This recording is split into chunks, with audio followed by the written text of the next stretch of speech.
The bridge had silenced her brother's heartbeat, but Mio wasn't ready to let go. She was a bold 15-year-old with shimmering, resolute eyes, her spirit as untamed as a wind that wept through the mountain village where she lived. Years ago, this place had been known for its music. People from far and wide would come to hear the rhythms of life that echoed from its heart. But now the only sounds that reached the heavens were the mournful cries of crows and the laments of the wind. Near the village stood an ancient stone bridge, its weathered stones bearing silent witness to the melodies that had once flowed from its center. It was here that Toshi, Mio's brother, a drummer with scarred knuckles and a heart full of dreams, had played rhythms that were said to have lit the stars and set the spirits dancing in the sky. But one fateful night,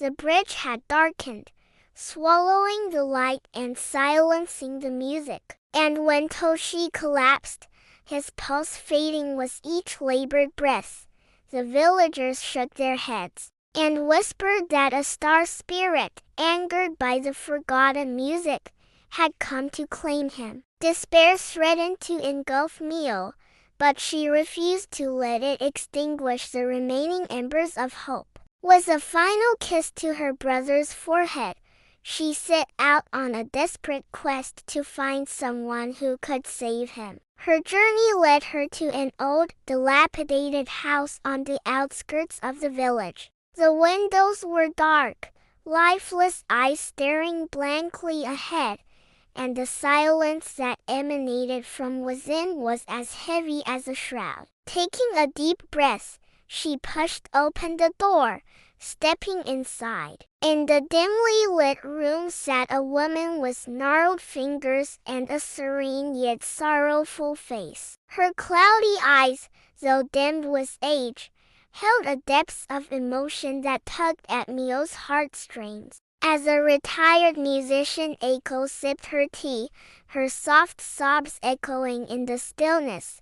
Mio gathered the courage to pour out her tale, her voice trembling with desperation as she spoke. Touched by the girl's anguish, Eiko nodded slowly, understanding dawning in her cloudy eyes. Without a word, she rose, her joints creaking like the aging house around them, and shuffled to the door.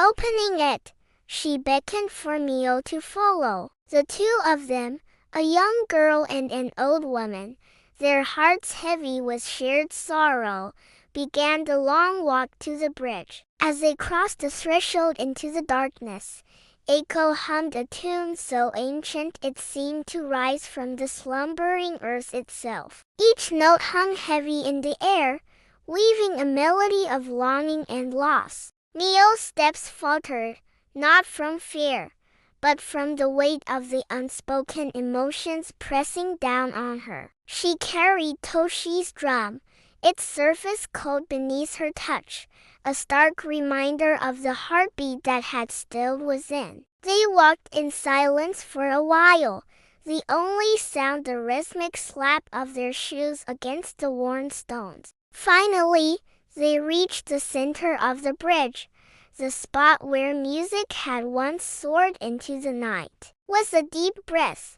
Mio set the drum on the ground, her hands trembling as she prepared to play. Suddenly, Eiko placed a gnarled hand on hers, her cloudy eyes shining with unshed tears. "Play for him," she whispered, her voice hoarse with emotion, "and play for the music that binds our hearts." As Eiko stepped back, a single tear traced a path down her wrinkled cheek. With newfound determination, Mio began to play, each stroke of the drum reverberating with the raw emotion of her love for her brother. The drumsticks moved faster, the rhythm growing in intensity as she poured her soul into the music. And then something extraordinary happened. The stars flared, as if awakened from slumber, and a gentle breeze rustled through the trees, carrying with it the faint melody of a lullaby. The music swelled,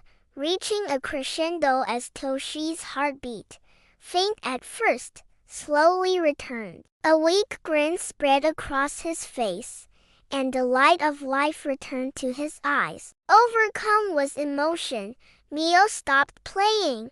Her body shaking with a mixture of exhaustion and joy. Beside her, Eiko smiled through her tears, her heart swelling with gratitude for the music that had revived not only Toshi, but also a piece of her own shattered soul. As dawn broke, bathing the village in golden hues, Mio woke to the rhythmic thump of drums. Her brother, Toshi, his scarred knuckles moving with practiced ease, was playing the very song that had brought him back to her, a song of love, loss, and the enduring power of music. And beside him, Eiko swayed, her cloudy eyes filled with the light of a new day. The legend of the bridge had been revived, not just in music, but in the hearts of those who had dared to believe in its magic. For they had learned that sometimes it takes a broken heart to understand the language of the stars,